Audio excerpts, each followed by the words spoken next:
তোমার বাবার phone number দাও, তোমার মার ফোন নাম্বার দাও। আমার কেউ নাই। হোয়াট? তোমার মা বাবা ভাই বোন কেউ নাই? ঠিক আছে, তুমি এসো।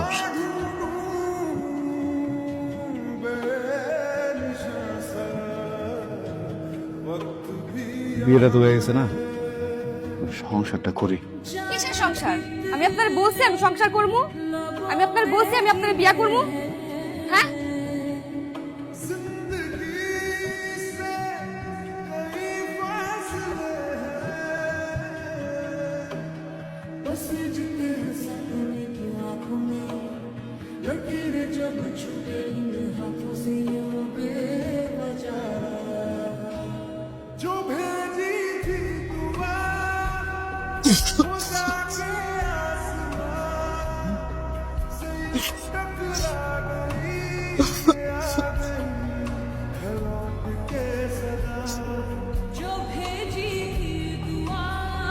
সেমিস্টার পরীক্ষার সময় হয়ে গেছে, আমি একা সবকিছুই সামলাতে পারছিলাম। হয় তুমি আমার পড়াশোনার দায়িত্ব নাও, না হয় আমার এই শহরে থাকা খাওয়ার ব্যবস্থা করো প্লিজ। আমি একা পারছি না সাহেব। কারণ আমি বিশ্বাস করতে পারতেছি না যে তুমি আসলেই ভালোবেসে আমার সাথে আছো নাকি আমার সবকিছু দেখে আছো। I am really confuse. তুমি যদি আরো লেট করো সেমিস্টার ফি দিতে তাতে কোনো সমস্যা ছিল না। ব্যাপারটা হলো তুমি একটা ফাঁকিবাজ মেয়ে, ঠিক মতো লেখাপড়া করো না। Sir sir please sir sir sir এবারের মতো একটা শেষ সুযোগ দিন স্যার প্লিজ।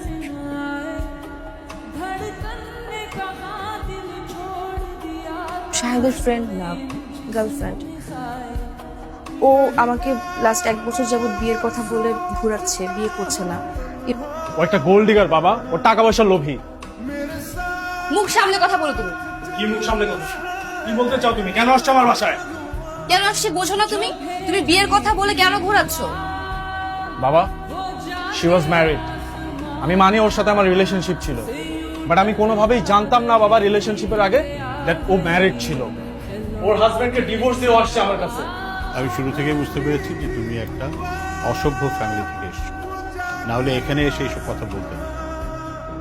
তুমি বিয়ে করেছো, তারপরে আমার ছেলের সাথে সম্পর্ক করেছো।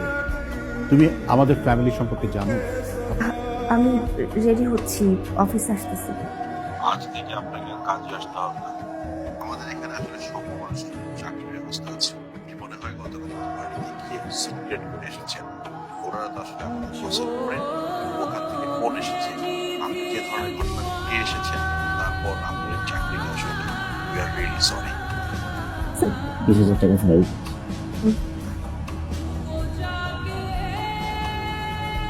তার সাথে কথা বলেই আপনাকে আমি জানাচ্ছি।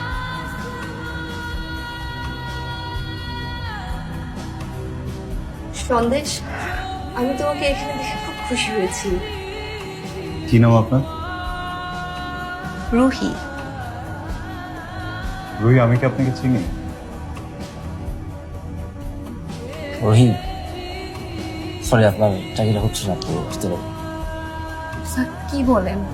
আপনি না একটু আগে বললেন আমার সবকিছু ওকে আছে, আমি তো ভেবে ফেলেছি আমার জবটা হয়ে গেছে। আপনি বলেছেন আপনি বললে জবটা হয়ে যাবে, তাহলে জবটা কেন হচ্ছে না? রহি, আমি কিন্তু আপনাকে একটু আগে আরেকটা কথা বলেছি যে আমাদের এমডি সাহেব যদি আপনাকে শিওর না করে সেক্ষেত্রে আমরা আপনাকে শিওর করতে পারবো না। আমি কাজটা মন দিয়ে করবো স্যার। স্যার প্লিজ আমাকে জবটা দেন sir, please sir, please sir, please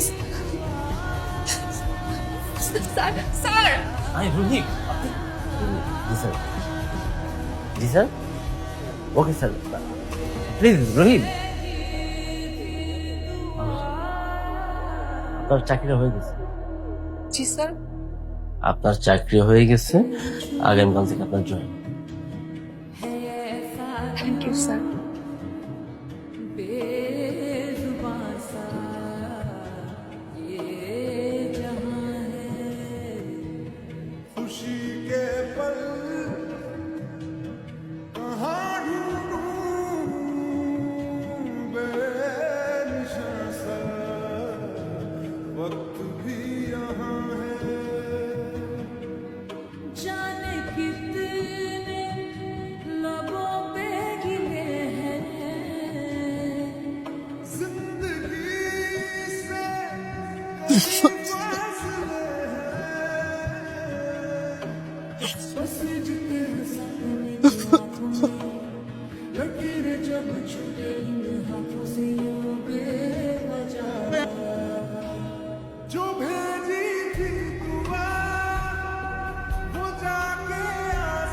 তুমি যে সন্দেশের কাছে এসেছো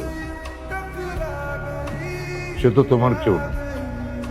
তোমার যে হাজবেন্ড ছিল সে তো ওই দিনই মরে গেছে। আঙ্কেল, আমি অনেক বড় ভুল করেছি।